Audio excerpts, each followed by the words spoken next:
Pernah gak sih lo ngerasa, semakin lo ngejar sesuatu, semakin lo jauh dengan sesuatu tersebut. Semakin lo ngejar seseorang, semakin jauh bahkan menghindar seseorang tersebut.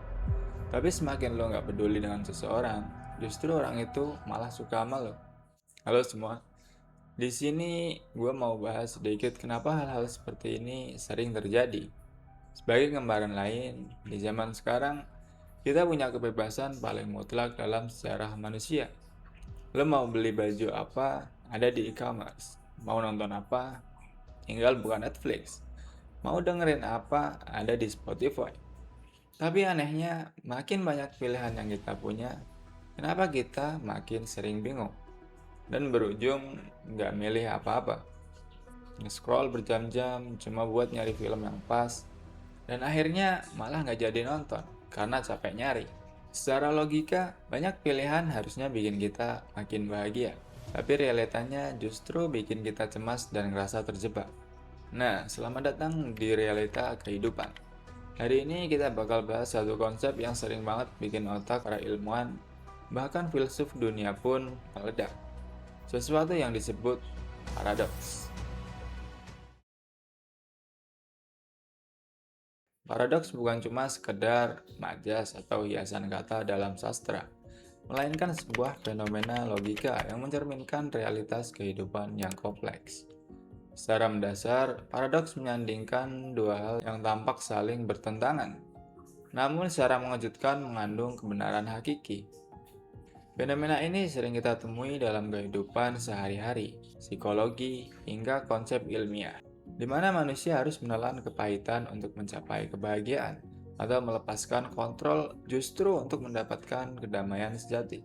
Banyak dari kita yang taunya paradoks itu cuma majas di pelajaran bahasa Indonesia sekolah menengah. Seperti kalimat, dia merasa kesepian di tengah keramaian kota Jakarta. Itu nggak salah. Tapi dalam dunia logika dan filsafat, paradoks itu jauh lebih dalam dari sekadar kalimat puitis atau permainan kata. Paradoks adalah sebuah situasi atau pernyataan yang kalau kita bedah pakai logika yang benar, premisnya masuk akal. Tapi kesimpulan akhirnya justru melahirkan kontradiksi yang mustahil. Gampangnya begini, paradoks itu adalah momen ketika kenyataan menampar logika kita dan bilang, dunia nggak sesederhana hitung-hitungan loh. Mari kita ambil satu contoh paling tua dalam sejarah manusia, paradoks pembohong. Bayangin, ada seorang cowok namanya Alex. Si Alex ini jalan ke arah lu dan bilang satu kalimat pendek. Gue sekarang lagi bohong. Tapi wait, kalau kalimat si Alex itu benar, berarti dia emang lagi bohong. Tapi kalau dia lagi bohong, berarti kalimat yang dia ucapkan tadi itu salah. Sebaliknya, kalau kalimat itu salah, berarti dia lagi nggak bohong, alias jujur. Tapi kalau dia jujur, berarti kalimat gue lagi bohong itu jadi benar. Gimana? Benar jadi salah, salah jadi benar. Pernyataan sederhana ini bisa merusak sistem logika kita karena dia berputar-putar tanpa ujung kayak lingkaran setan. Kalau paradoks kata-kata tadi masih dianggap mainan logika, gimana kalau paradoks ini masuk ke dunia nyata? Dunia yang kita jalani saat ini, khususnya ke dalam konsep yang paling kita takuti, yaitu waktu.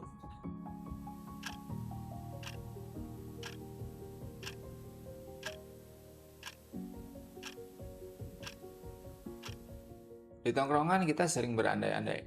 Kalau gue punya mesin waktu, gue pengen benerin masa lalu. Mungkin kalimat seperti itu tidak akan mudah dipahami oleh fisikawan sekalipun, seperti Robert Oppenheimer, bahkan Einstein. Karena di dalam fisika ada yang namanya paradoks yang sangat populer, yaitu paradoks kakek atau grandfather paradox. Bayangin lu berhasil bikin mesin waktu di tahun 2026 ini. Lu balik ke tahun 1950, nyari kakek kandung lu pas dia masih remaja.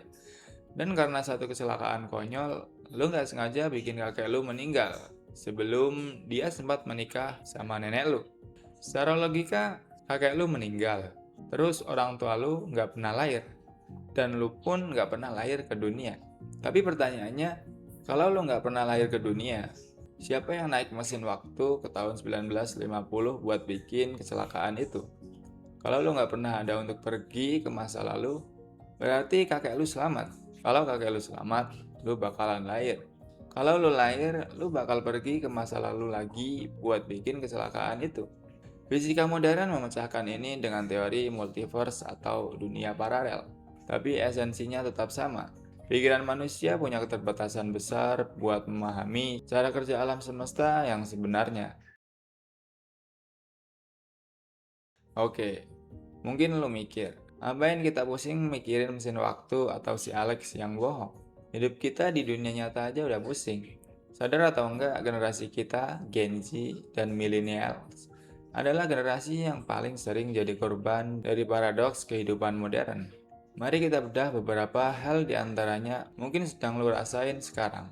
Yang pertama, paradoks produktivitas. Kita diajarin buat kerja keras, hustle, dan pakai setiap detik waktu kita buat produktif biar sukses di masa depan. Tapi realitanya, makin keras kita memaksa otak kita bekerja tanpa henti, kita justru makin cepat burnout. Ketika burnout, produktivitas kita turun drastis ke titik nol dan menghancurkan produktivitas itu sendiri demi mengejar produktivitas. Berarti mending gue males-malesan, gak usah punya semangat, dan ngapain gue kerja keras? No. Poin atau esensi dari gagasan ini lebih menitikberatkan pada ekspektasi atau harapan kita.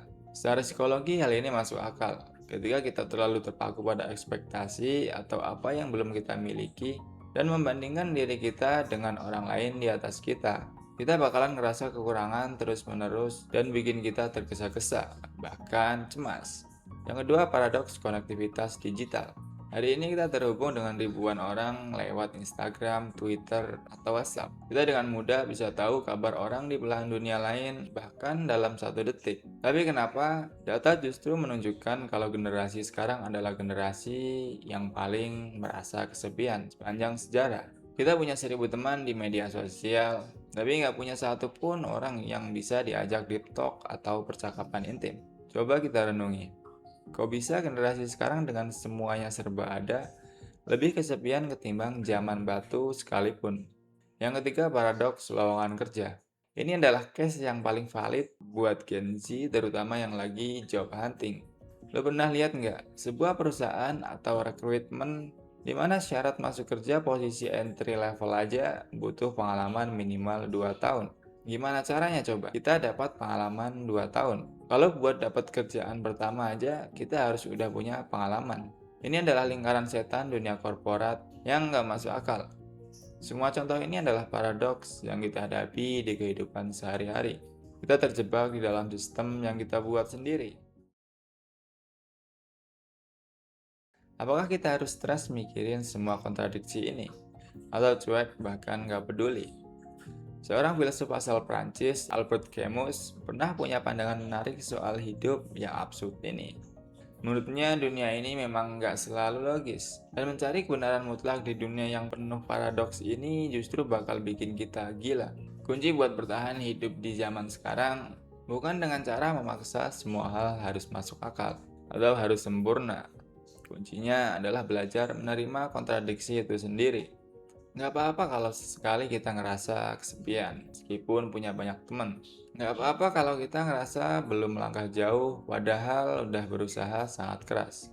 Karena hidup ini bukan kode komputer, yang isinya cuma angka 1 dan 0, hitam dan putih, benar dan salah.